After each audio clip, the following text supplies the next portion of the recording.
My name is Evelyn, and I'm 34 years old.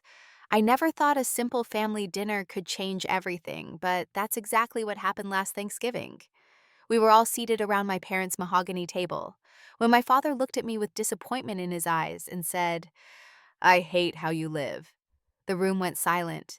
Years of trying to please him, of swallowing my truth, suddenly felt unbearable. With trembling hands, I stood up and revealed a secret I'd kept buried for 15 years, one that would forever change how my family saw me. If you're watching this, drop a comment letting me know where you're from. Hit that like and subscribe button if you've ever had to stand up to family criticism, and stay tuned to hear what happened when I finally decided that my truth was more important than my father's approval. Growing up in the Sullivan household meant living by a strict set of rules and expectations. My father, Richard Sullivan, was the epitome of success by conventional standards, a respected corporate attorney who believed that achievement was measured by degrees, job titles, and the size of your bank account. My mother, Margaret, though warmer in her approach, was equally traditional in her expectations.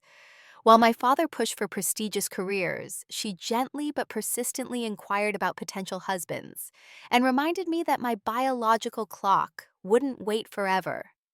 From my earliest memories, I was drawn to art. I would spend hours with my watercolors creating imaginary landscapes and portraits that my kindergarten teacher said showed unusual talent.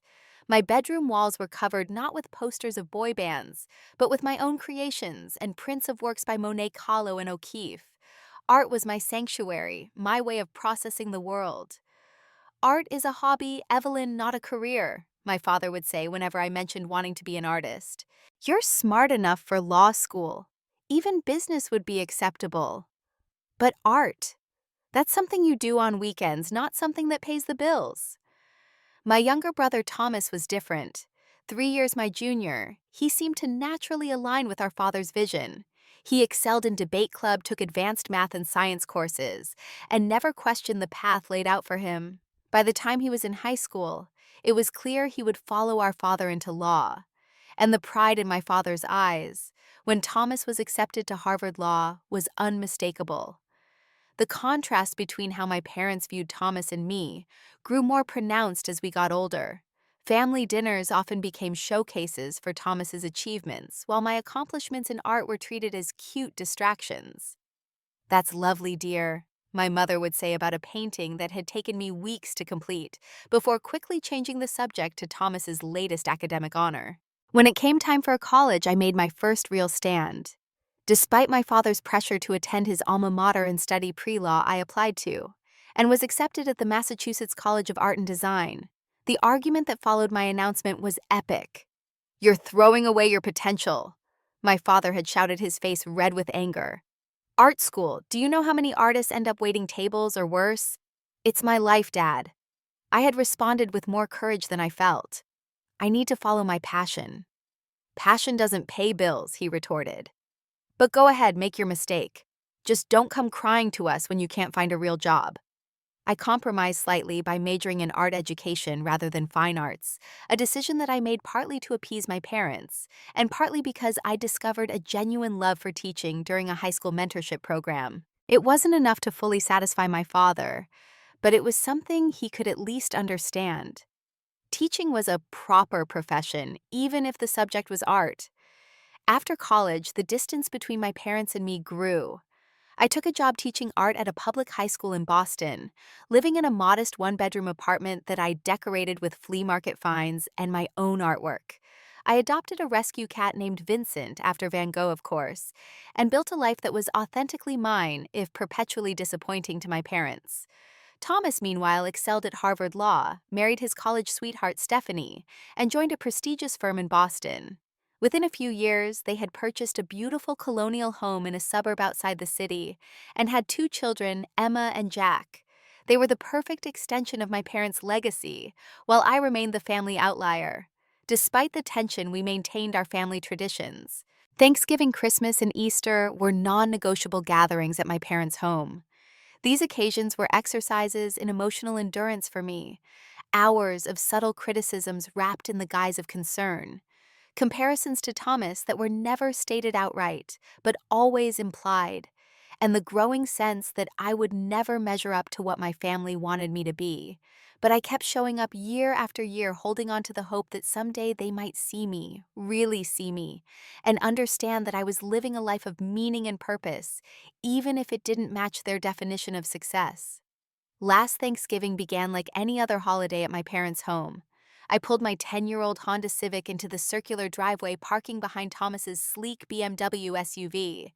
The contrast between our vehicles was just one more visible reminder of our different paths. The sprawling colonial house looked picture-perfect as always. My mother's seasonal decorations adorned the front door, a tasteful autumn wreath, and potted chrysanthemums on either side of the entrance. Through the bay windows, I could see the formal dining room, already set with the good china and crystal that only emerged for special occasions. I took a deep breath before ringing the doorbell, mentally preparing myself for the evening ahead. My mother answered perfectly coiffed in a cashmere sweater and pearls. "Evelyn, darling," she said, giving me an air kiss to avoid smudging her lipstick. "You're finally here. Everyone else arrived ages ago." I was only 10 minutes late, but in the Sullivan household, punctuality was next to godliness. "Sorry, Mom. Traffic was heavy coming out of the city." She gave me a once-over, her eyes lingering on my casual attire, black jeans, ankle boots, and a burgundy sweater that I'd paired with a handmade silver necklace created by one of my artist friends. "You could have worn a dress," she said with a small sigh, "but at least that color is flattering on you." I bit back a retort and followed her into the living room where the rest of the family was gathered. My father sat in his leather armchair, tumbler of scotch in hand, while Thomas and Stephanie occupied the sofa. Their children were on the floor playing with tablets, the sound of their games creating a technological backdrop to the classical music my mother had chosen for the evening. "There she is," my father said, looking up from his conversation with Thomas. "The artist has arrived." He said, "artist," the way some might say, unemployed, with a mixture of disappointment and concern. I leaned down to kiss his cheek, catching the familiar scent of his expensive aftershave. "Hi, Dad. Good to see you." Thomas stood to give me a proper hug. Despite our different life choices, we had maintained a decent relationship. He might not understand my passion for art, but he didn't actively criticize it like our parents did. "Hey, sis, want a glass of wine? Mom's got that Chardonnay you like." I gratefully accepted, and soon we were all engaged in the kind of superficial conversation that characterized our family gatherings, talk of weather, local news, and safe topics that wouldn't lead to disagreement. As we moved to the dining room for dinner, the subtle comparisons began. My mother mentioned that Thomas and Stephanie had just returned from a vacation in Italy, a trip they could afford thanks to Thomas's recent promotion. "You should see the photos, Evelyn. The art museums alone would have kept you occupied for days," my mother said, as if international travel was something I could simply choose to do if I weren't so stubbornly committed to my teaching career. "Maybe someday," I replied with a forced smile, helping her carry dishes to the table. Thomas tried to change the subject. "Evelyn's been doing some amazing work with her students. Didn't you tell me one of them won a national competition recently?" Before I could elaborate, my mother interrupted. "That's nice, dear. Thomas, tell Evelyn about Emma's ballet recital." And so it went, the conversation constantly redirected toward Thomas's accomplishments and his children's activities. I picked at my turkey and stuffing, contributing minimally to the discussion, feeling increasingly invisible as the meal progressed. Halfway through dinner, my phone rang.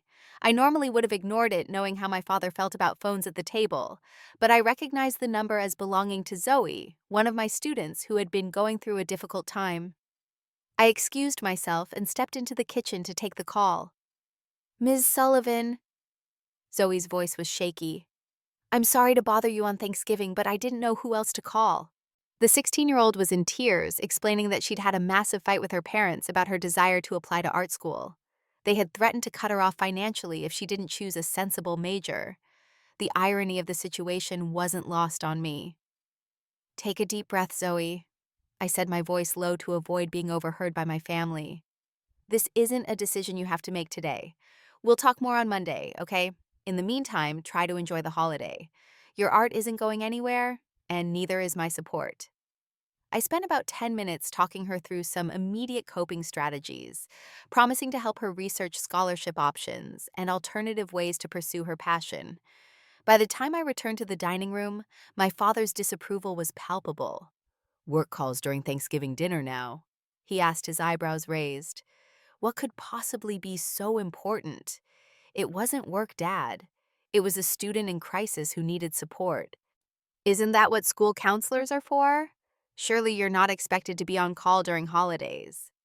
I took a sip of wine before responding. Sometimes students connect with teachers more than counselors. It's part of the job. Hmm, he replied, clearly unconvinced. Well, as I was saying before we were interrupted, Thomas's firm is handling a major merger that could be the biggest deal of the year. And just like that, I was once again relegated to the sidelines of the family conversation. As dessert was being served my mother's famous pumpkin pie, the conversation turned to my recent career decision. A month earlier, I had been offered a position as the district's art curriculum coordinator, a role that would have meant a significant pay increase, but would have taken me out of the classroom. I had declined, preferring to continue working directly with students. I still don't understand why you turned down that promotion, my father said, cutting into his pie with surgical precision. It would have been a step up, more responsibility, better compensation. I set down my fork, preparing for the familiar argument. I prefer teaching, Dad. The administrative role would have meant less time with students, which is the part of my job I love most. But you'd have had influence over the entire district's art program, he countered. Isn't that more impactful than teaching the same basic skills year after year to different faces? His dismissal of my work stung, but I kept my voice steady. Every student is different, Dad, and what I teach goes beyond basic skills. Art helps kids process emotions, develop critical thinking, express themselves in healthy ways. My mother jumped in, clearly hoping to steer the conversation in what she thought was a safer direction. Speaking of different paths, have you been dating anyone recently, Evelyn? You know, Stephanie's cousin just moved to Boston. He's a financial analyst. Very stable career. I suppressed a sigh. I'm not really looking right now, Mom. Between teaching and my own art projects, I'm pretty fulfilled. But you're 34, she persisted. Don't you want children? You can't wait forever, you know. Thomas cleared his throat uncomfortably. Mom, I'm sure Evelyn knows what she wants. Does she? My father interjected. Because from where I sit, it looks like she's content to waste her potential babysitting teenagers and playing with paints. No career advancement, no family of her own, just that tiny apartment with a cat. The room temperature seemed to drop. Thomas and Stephanie exchanged glances while my mother nervously rearranged her napkin. The children, sensing the tension, looked up from their desserts with wide eyes. I'm not wasting anything, I said quietly. I'm making a difference in my students' lives. That matters to me more than a bigger paycheck or a corner office. My father scoffed. A difference how you teach an elective that most students take for an easy A. Meanwhile, your brother is handling cases that affect major corporations in the economy. That's making a real difference. I felt my cheeks flush with anger and hurt. Art isn't just an easy A, Dad. For some kids, it's the only reason they come to school at all. It's where they find their voice, their confidence. Voice confidence. He waved his hand dismissively. What does any of that matter if they can't support themselves, if they end up like… He stopped himself, but the unspoken comparison hung in the air. If they end up like you. Like me. I finished for him. Is that what you were going to say?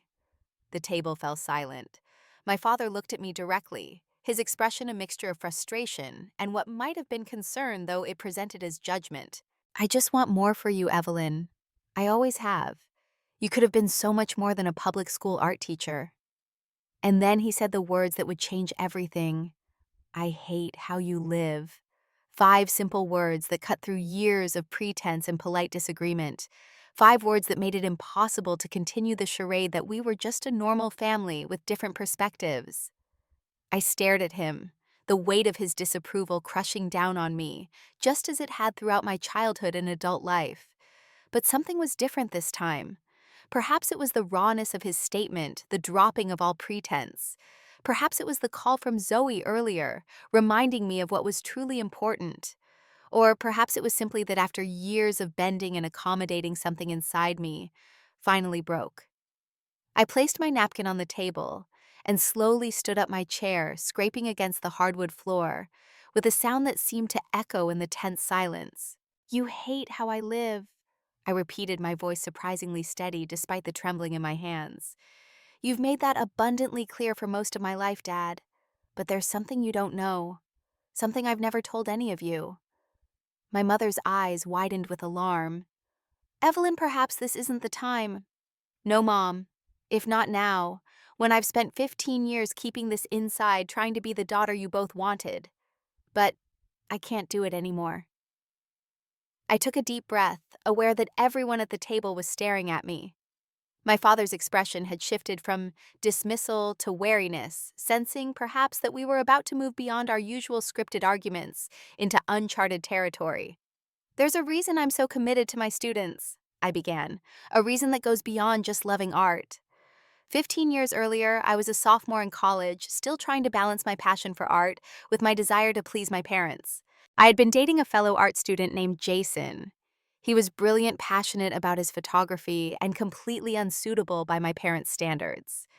He came from a working-class background, had tattoos, and planned to pursue a career as a photojournalist, traveling to conflict zones and documenting human stories. My parents met him exactly once during a strained dinner where my father barely spoke to him, and my mother made thin-lipped comments about stable career paths. I was 19. I told my silent family, my voice growing stronger as I finally released the truth.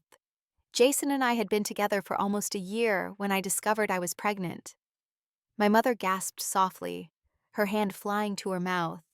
My father's face remained impassive, but his knuckles whitened as he gripped his dessert fork. I was terrified to tell you both, I continued.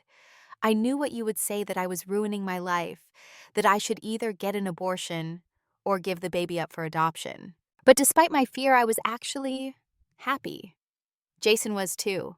We decided we would keep the baby. We had it all planned out. He would take a year off to work full-time while I finished my degree. His parents offered to help with childcare. It wasn't ideal, but we were determined to make it work. I paused, the memories washing over me with surprising clarity. The initial shock giving way to tentative joy. The secret ultrasound appointment where we first heard the heartbeat. The tiny onesie I had hidden in my dorm room drawer. I was 12 weeks along when the cramping started, I said, my voice dropping slightly. It was during a life drawing class. At first, I thought it was just normal pregnancy discomfort, but then the pain got worse. By the time I made it to the bathroom, I was bleeding heavily. Thomas looked down at his plate, uncomfortable with the intimate details, while Stephanie reached across the table as if to offer comfort, but then hesitated, her hand falling back to her side. The ER doctor confirmed what I already knew: I was having a miscarriage. There was nothing they could do to stop it. Jason stayed with me through the whole thing, but it was devastating. My mother was quietly crying now, tears tracking through her perfect makeup. Why didn't you call us? We would have come right away. I gave her a sad smile. Would you, Mom? When I couldn't even tell you I was pregnant in the first place, I was ashamed and scared and heartbroken. And more than anything, I was afraid of seeing relief on your faces when you found out I'd lost the baby. My father shifted uncomfortably in his chair. That's not fair, Evelyn. We would never. Wouldn't you? I interrupted. Isn't that exactly what you're thinking right now? That I dodged a bullet.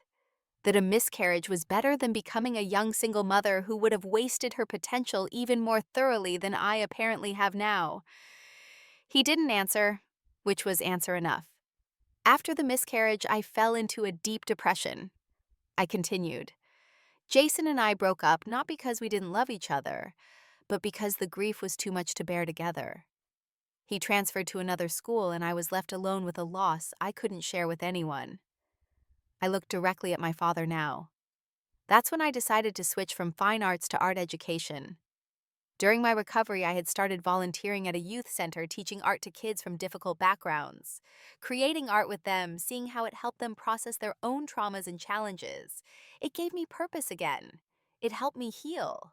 I gestured toward the kitchen where my phone lay. That student who called earlier, Zoe, she's pregnant, 16 years old, and terrified to tell her parents because she knows they'll react exactly like you would have. She called because she trusts me, because somehow she sensed that I would understand what she's going through. My revelation hung in the air like a physical presence. The dining room that had always been a stage for performing family harmony now felt charged with raw emotion and unspoken thoughts. "So when you say you hate how I live, Dad," I said, my voice breaking slightly, "what you're really saying is that you hate the choices I've made to heal myself. You hate that I found meaning in helping students through their darkest moments, instead of chasing the kind of success that you value. You hate that I chose authenticity over your approval." I hadn't realized I was crying until I felt the tears dripping onto my clasped hands. And maybe that's okay. Maybe we just have different definitions of what makes a life worthwhile. But I needed you to know the truth, all of it. With that, I sat back down emotionally exhausted, but somehow lighter than I had felt in years. The secret that had been a weight on my heart was finally out in the open for better or worse. The silence that followed was deafening. For several long moments, no one spoke. The only sounds were my mother's soft sniffles and the ticking of the grandfather clock in the corner, a family heirloom that had witnessed generations of Sullivan gatherings, though perhaps none quite like this one. My father was the first to break the silence, his lawyer's instinct to control the narrative kicking in. "I don't understand why you're bringing this up now at Thanksgiving dinner," he said, his voice tight with restrained emotion. "This is hardly the appropriate time or place for such a personal disclosure." "When would be the appropriate time, Dad?" I asked quietly. "In 15 years, I've never found the right moment to tell you that you lost a grandchild, that I went through one of the most traumatic experiences of my life without your support because I was too afraid of your judgment."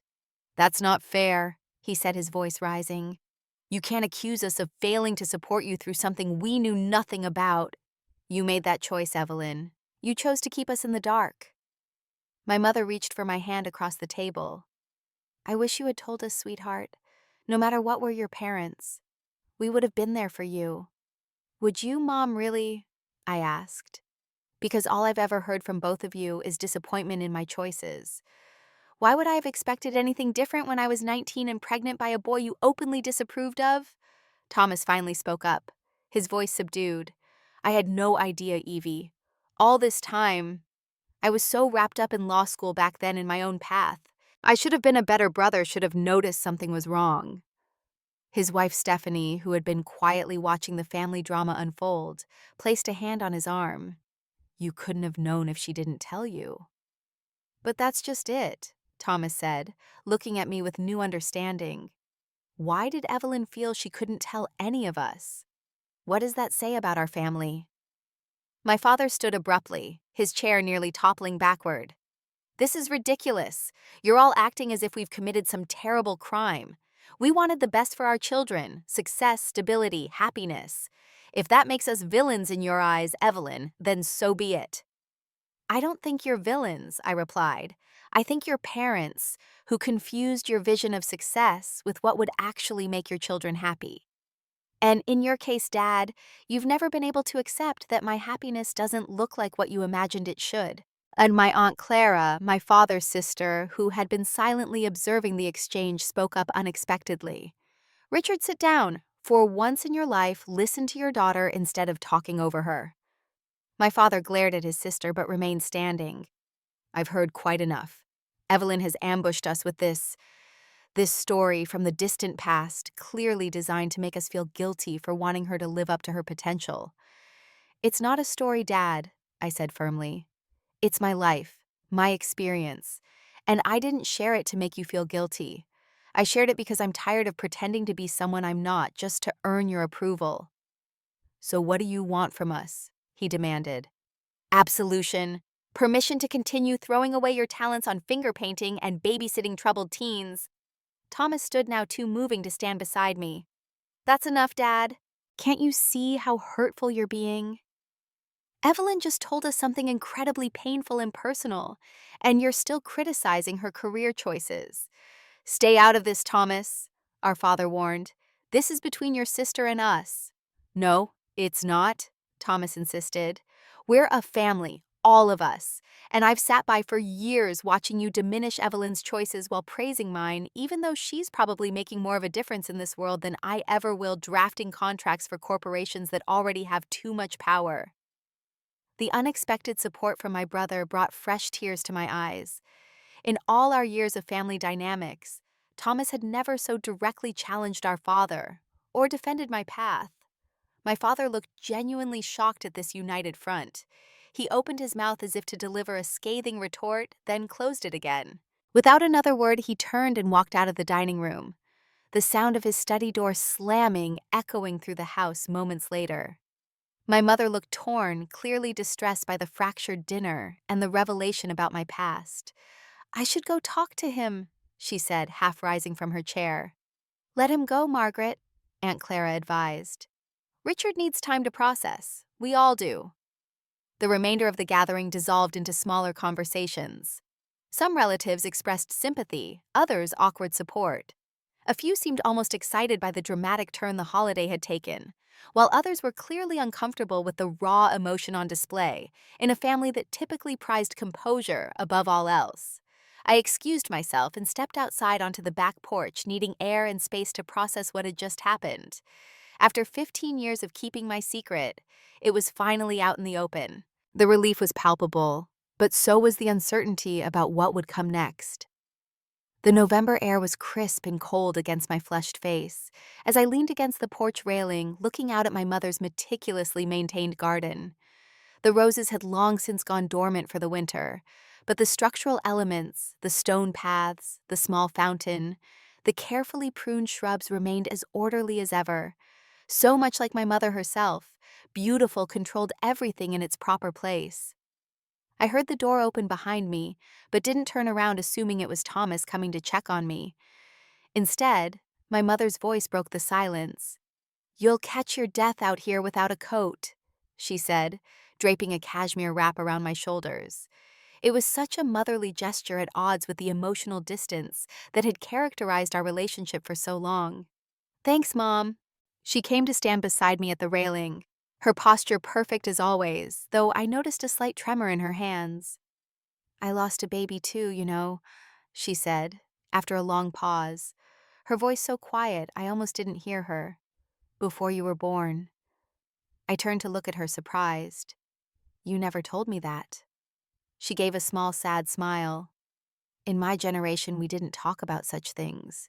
It was considered private, something to be dealt with quietly and then put behind you." "Is that what you did? Put it behind you?"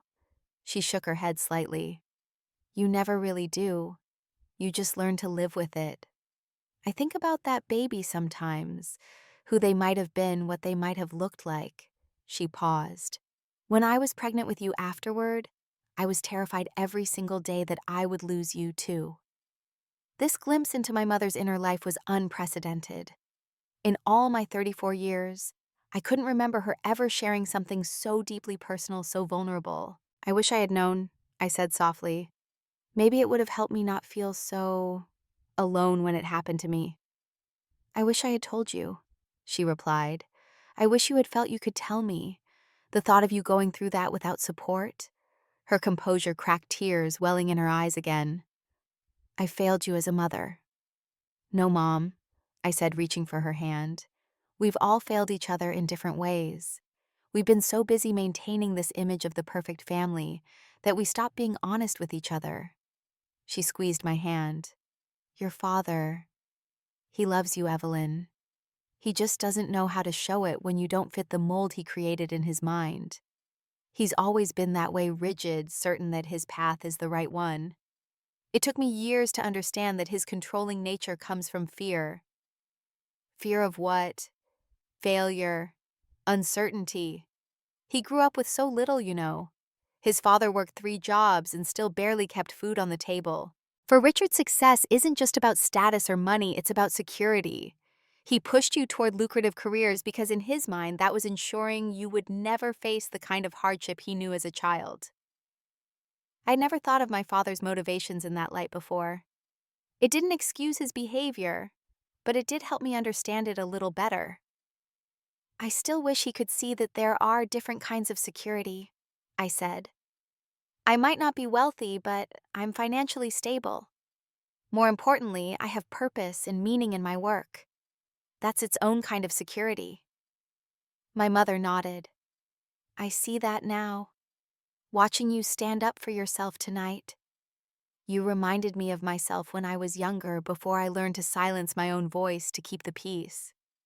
That admission shocked me more than anything else she had said. I had always seen my mother as a willing participant in the family's status-driven value system, not as someone who had compromised her authentic self. What did you silence, Mom? She looked out at the garden, a faraway expression on her face.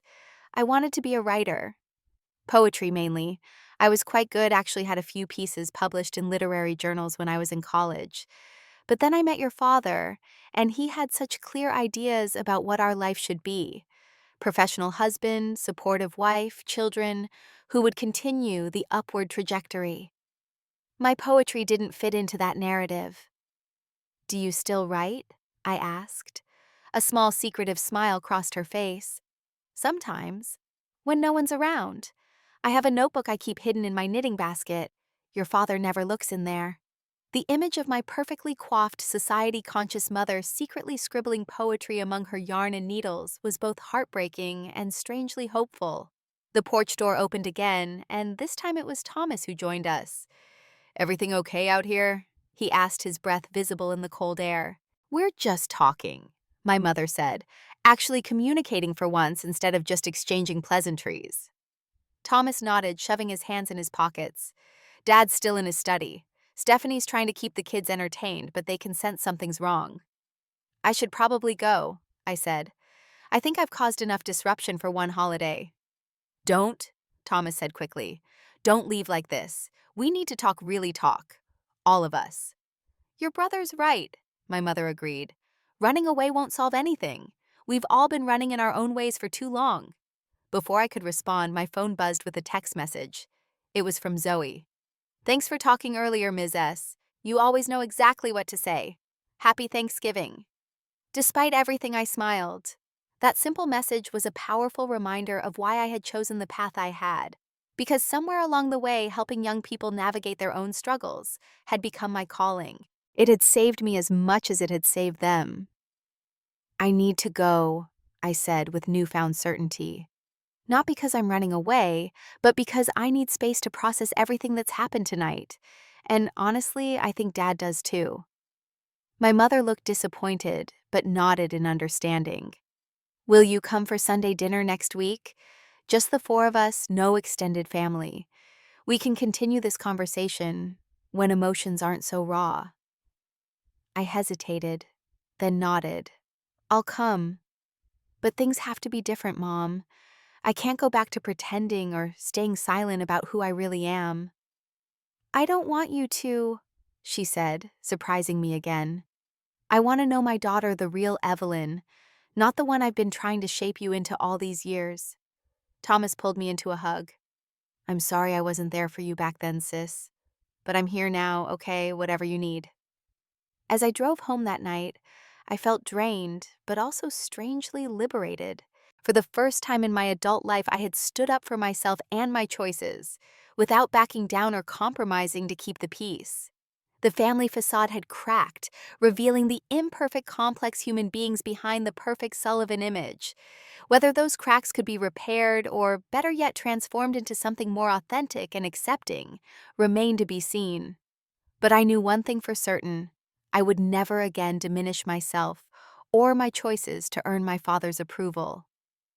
3 months passed during which the Sullivan family dynamics shifted in subtle but significant ways.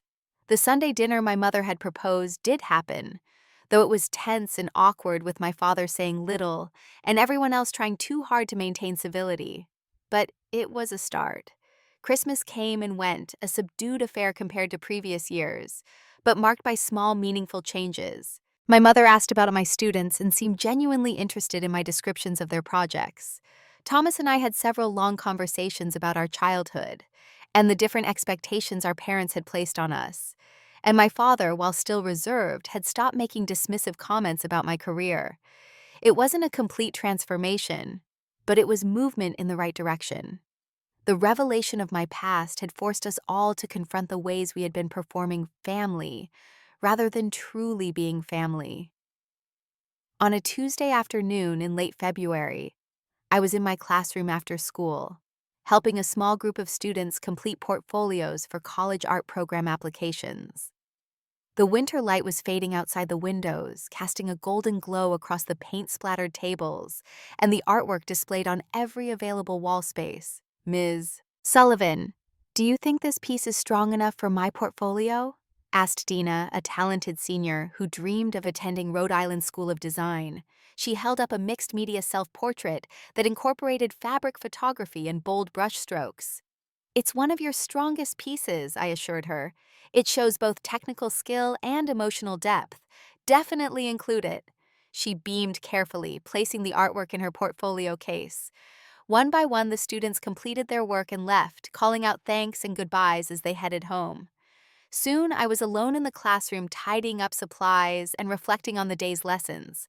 The sound of a throat clearing from the doorway startled me. I looked up to find my father standing there looking out of place in his expensive suit and overcoat. In the 15 years I had been teaching, he had never once visited my school. "Dad," I said, unable to keep the surprise from my voice. "What are you doing here?"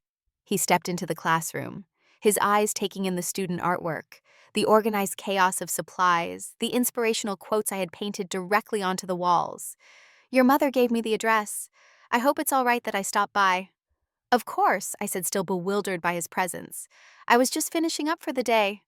He nodded, continuing his slow circuit of the room, pausing to examine a ceramic sculpture, a charcoal drawing, a vibrant abstract painting. "These are all done by your students." "Yes, grades 9 through 12. "They're quite good," he said, sounding genuinely impressed. "I wouldn't have expected this level of sophistication from high school students." "They might surprise you," I said. "Many of them have been developing their skills for years, and they bring their full life experiences to their art, their struggles, their joys, their questions about the world." My father stopped in front of a wall where I displayed before and after examples of student work, their first attempts beside pieces they had created after months of instruction and practice. The growth was evident, dramatic in some cases. "You did this," he said quietly. "You helped them improve this much." It wasn't a question, but I answered anyway. "I gave them tools and guidance, but the growth is theirs. They did the work." He turned to face me, his expression more open than I had seen it in years. "I've been seeing a therapist," he said abruptly. Of all the things I might have expected him to say, that wasn't on the list. My father had always dismissed therapy as paying strangers to listen to your problems. "That's good," I managed to say. "How is it going?" He gave a short laugh. "It's uncomfortable. Necessary, but uncomfortable. Apparently, I have control issues and difficulty expressing emotions in healthy ways." He paused. "Among other things." I couldn't help but smile slightly. "Mom mentioned you've been going out on Tuesday afternoons. I assumed it was golf." "That's what I told her at first," he admitted. "Old habits, but she knows now. It was her idea, actually. After Thanksgiving, she told me I needed to talk to someone or I was going to lose my daughter completely." He took a deep breath. "She was right." He gestured to the chairs at my desk. "Can we sit for a moment?" I nodded, and we both sat down the student desk, comically small for my father's tall frame. "I've been trying to find the right words," he began. "I'm not good at this, Evelyn. Apologizing. Admitting I was wrong. But I was wrong about so many things." His candor caught me off guard. "Dad, you don't have to—" "I do," he interrupted. "I do have to. What I said at Thanksgiving, that I hate how you live, that was cruel and untrue. I don't hate how you live. I don't understand it, perhaps, but that's my shortcoming, not yours." He looked around the classroom again. "Seeing this place, seeing what you do here, I'm beginning to understand a little better. This is a real career, real impact. I've been so fixated on traditional markers of success that I couldn't see the value in anything different." "Thank you for saying that," I said softly. "It means a lot to hear you acknowledge my work." He nodded, then fell silent for a moment, clearly struggling with what to say next. About the other thing, what you told us at Thanksgiving. About the pregnancy, the miscarriage. He paused, his discomfort evident. I'm sorry you went through that alone. And I'm sorry if anything I ever said or did made you feel you couldn't come to us. No parent wants to think they failed their child that way. The simple acknowledgement of my experience without judgment or dismissal brought unexpected tears to my eyes. Thank you. My therapist says I need to ask more questions and make fewer pronouncements, he said with a wry smile. So I'm asking now, will you tell me more about your work here? Help me understand what makes it fulfilling for you. It was such a small request, yet so significant, coming from a man who had spent decades telling rather than asking, judging rather than understanding. I found myself sharing stories about my students, about Zoe, who had ultimately decided to keep her baby and was now receiving support from a teen parent program, about Marcus, whose art had helped him process his father's death, about Dina, whose portfolio I had just been helping with, and her dreams of becoming an art therapist. As I spoke, my father listened, really listened perhaps for the first time since I was a child. He asked thoughtful questions, expressed genuine interest, and even shared a few stories of his own about teachers who had impacted his life. I had a high school English teacher, Mr. Hendricks, he recalled. He was the first person who told me I could go to college, that I didn't have to follow my father into factory work. He helped me apply for scholarships, stayed after school to tutor me for the SATs. Without him, my life would have been completely different. He looked at me with new understanding. I suppose you're doing that same kind of work, just in a different field. That's exactly it, Dad, I said, grateful for the comparison. I want my students to know that their voices matter, that their perspectives have value.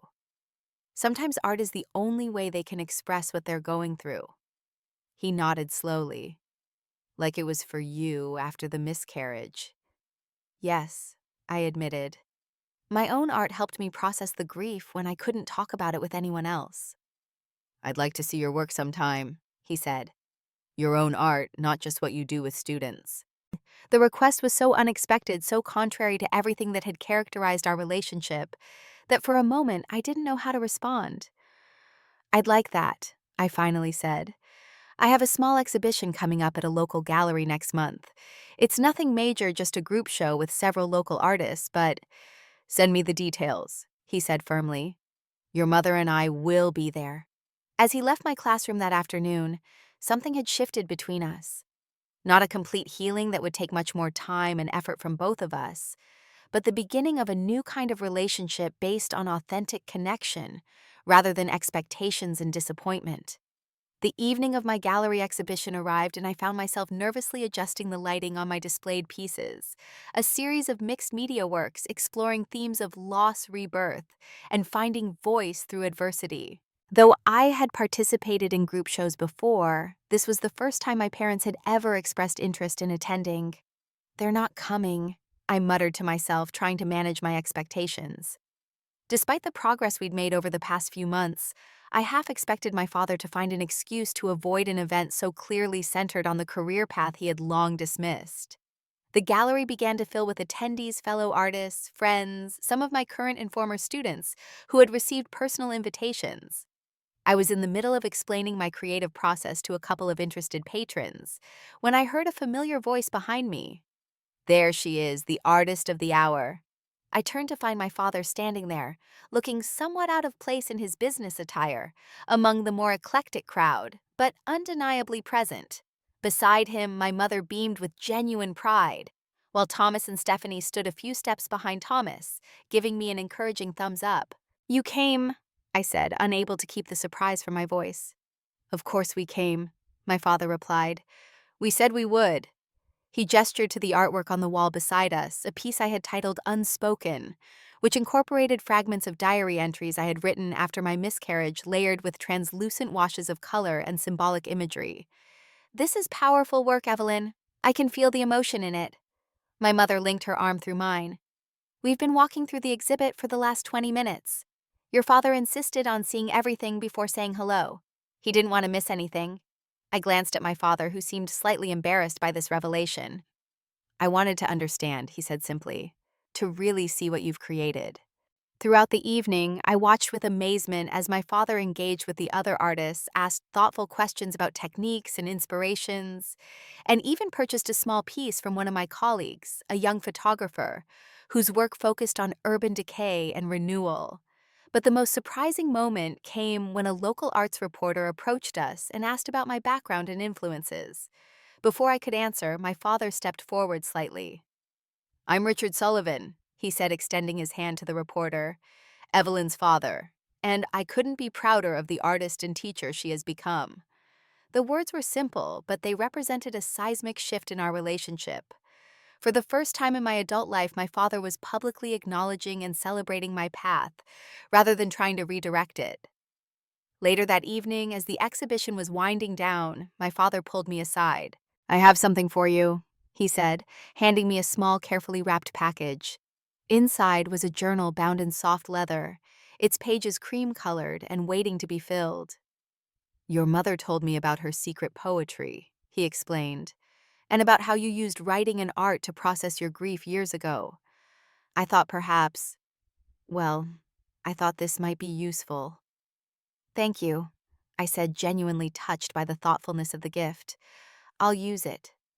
"There's something else," he said, his expression growing more serious. "I've set up a scholarship fund at your school for students who want to pursue art education or therapy, the kind of work you do. It's not much yet, but I plan to grow it over time." I stared at him, momentarily speechless. "Dad, I don't know what to say." "You don't need to say anything," he replied. "Just help us select the recipients each year. I want to support students who have the same passion and commitment you've shown."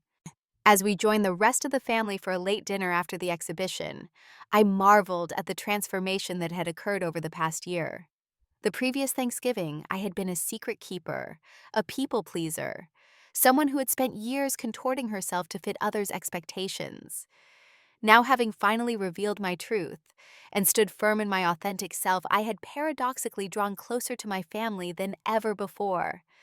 My father still occasionally lapsed into his old patterns of control and judgment, and I sometimes fell back into defensive postures learned over decades. Our healing wasn't linear or perfect, but we were committed to the process, to building a relationship based on mutual respect rather than conformity to a single definition of success. A year after that fateful Thanksgiving dinner, we gathered once again around my parents' mahogany table. The setting was the same, my mother's finest china crystal glasses catching the light from the chandelier, the scent of turkey and stuffing filling the air. But the atmosphere couldn't have been more different. My father raised his glass in a toast. "To family," he said, his gaze meeting mine across the table. "Not the perfect image of family we try to project to the world, but the messy, complicated, beautiful reality of who we really are." As we clinked glasses, I realized that my greatest act of courage hadn't been revealing my secret or standing up to my father's criticism. It had been believing that I was worthy of love and acceptance, exactly as I was art teacher, unmarried, childless, but whole and complete in myself. And in that acceptance, I had finally found the freedom to truly live. Have you ever had to stand up to family expectations to be true to yourself? What gave you the courage to speak your truth? Share your story in the comments below. If this resonated with you, please hit that like button and subscribe to hear more stories of family healing and personal growth.